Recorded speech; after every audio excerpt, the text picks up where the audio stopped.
விருத்தாசலத்திலே நடைபெறக்கூடிய நிகழ்ச்சிகளிலே, பல்வேறு இலக்கிய நிகழ்ச்சிகளிலே இருக்கிறது திருமுது குன்றம் என்று. ஆனால் அரசுத்துறை அலுவலகங்களிலே அதனுடைய ஆவணங்களிலே இருப்பது விருத்தாசலம் என்று. 2 நாட்களுக்கு முன்பாக விருத்தாசலத்திலே பாலக்கரையிலே திருவள்ளுவருடைய அறக்கட்டளையின் சார்பிலே, திருமுதுகுன்றம் திருவள்ளுவர் அறக்கட்டளையின் சார்பிலே திருவள்ளுவர் தின விழாவை எடுத்தார்கள். அந்த விழாவிலே நான் கலந்து கொண்டேன்.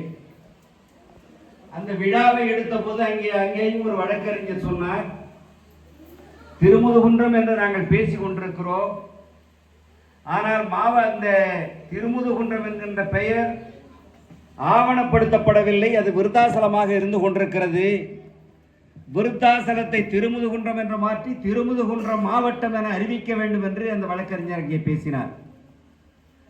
அந்த நிகழ்விலே நானும் பங்கெடுத்த போது சொன்னேன், 6 மாதத்திற்கு முன்பாக இதே திருமுதுகுன்றத்திலே உலக திருக்குறள் கூட்டமைப்பினுடைய பொதுக்குழு நடத்தினோம்.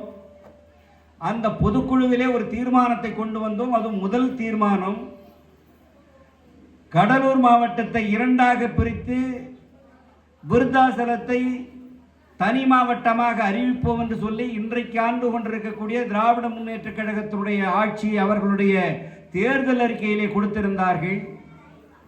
அதே தேர்தல் அறிக்கையை இதுவரையிலே அதை நிறைவேற்றப்பட வேண்டும், மற்ற மாவட்டங்கள் அறிவிக்கப்பட்டிருக்கிறது. அதை போல விருத்தாசலத்தையும் திருமுதுகுன்றம் என்கின்ற பெயரோடு இந்த மாவட்டத்தை ஒரு தனி மாவட்டமாக பிரிக்க வேண்டும் என்கின்ற தீர்மானத்தை நாங்கள் கொண்டு வந்திருக்கிறோம். இந்த கோரிக்கையை முன்னெடுத்து செல்லக்கூடிய அமைப்புகள் எதுவாக இருந்தாலும் அந்த அமைப்புக்கு துணையாக உலக திருக்குறள் கூட்டமைப்பு இருக்கும் என்பதை அந்த கூட்டத்திலே நான் வலியுறுத்தினேன். அந்த தீர்மானத்தை அரசாங்கத்திற்கும் அனுப்பியிருக்கிறேன். ஏனென்று சொன்னால் இன்றைக்கு இந்த நிகழ்விலே நான் அதை நினைவுபடுத்துவது என்னுடைய கடமையாக கருதுகிறேன். காரணம், பெயரிலேயே புரட்சியை கொண்டவர் புரட்சி கவிஞர் பாரதிதாசன். எனவே புரட்சி கவிஞர் பாரதிதாசனுடைய விழாவிலே இதை சொன்னால் இதன் மூலமாக ஒரு புரட்சி இந்த பகுதியிலே ஏற்படாதா என்பதை நான் எண்ணி பார்த்துதான் இதை சொல்லுகிறேன். காரணம், இதை போன்ற ஒரு மாவட்டத்தை பிரிக்க வேண்டும் என்பதிலே 100 நாள் போராடி இருக்கிறோம். அரியலூர் மாவட்டம், பெரம்பலூர் மாவட்டத்திலிருந்து அரியலூர் மாவட்டத்தை கலைஞர் பிரித்தார். பிறகு அம்மையார் ஜெயலலிதா அவர்கள் ஆட்சிக்கு வந்த போது அந்த மாவட்டம் கிடையாது என்று நீக்கினார். அந்த நேரத்திலே 100 நாள் அந்த போராட்டத்தை தொடர் காத்திருப்பு போராட்டமாக நடத்தினோம். அந்த போராட்டத்தை முன்னெடுத்து சென்றது அங்கே இருக்கக்கூடிய வழக்கறிஞர் சங்கம், அங்கே இருக்கக்கூடிய வர்த்தகர் சங்கம், அரசியல் இயக்கங்கள் அல்ல. அந்த பகுதிகளில் எந்தெந்த தன்னார்வ அமைப்புகள் இருக்கிறதோ அந்தந்த அமைப்புகளும் ஒவ்வொரு நாள் அங்கே காத்திருப்பு போராட்டத்தை நடத்தினார். அப்புறம் அந்தந்த பகுதியில் இருக்கக்கூடிய ஊராட்சி மக்கள் வந்து தங்கி அந்த போராட்டத்தை நடத்தினார். பிறகு ஆட்சி மாற்றம் ஏற்பட்டது. அரியலூர் மாவட்டம் தனியாக பிரிந்தது. கடலூர் மாவட்டத்தை நீங்கள் எண்ணி பார்க்க வேண்டும், பார்ப்பீர்களேயானால் பெரம்பலூரும் அரியலூரும் ஒன்றாக இணைந்தால் கூட இந்த அளவுக்கு பெரிய மாவட்டம் கிடையாது. அரியலூர் பெரம்பலூர் மாவட்டம் 1.5 தொகுதி தான், அரியலூர் மாவட்டம் 2 தொகுதி தான். அந்த மாவட்டங்கள் 2ஆக பிரிக்கப்படும் போது ஏன் இவ்வளவு பெரிய மாவட்டம், கிட்டத்தட்ட 10 தொகுதிகள் இருக்கக்கூடிய இந்த மாவட்டம் பிரிக்கக்கூடாது?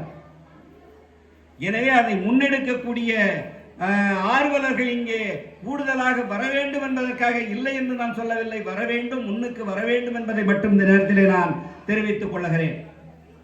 காரணம், இந்த நேரத்தில் தேர்தல் வந்துவிட்டு வரப்போகிறது.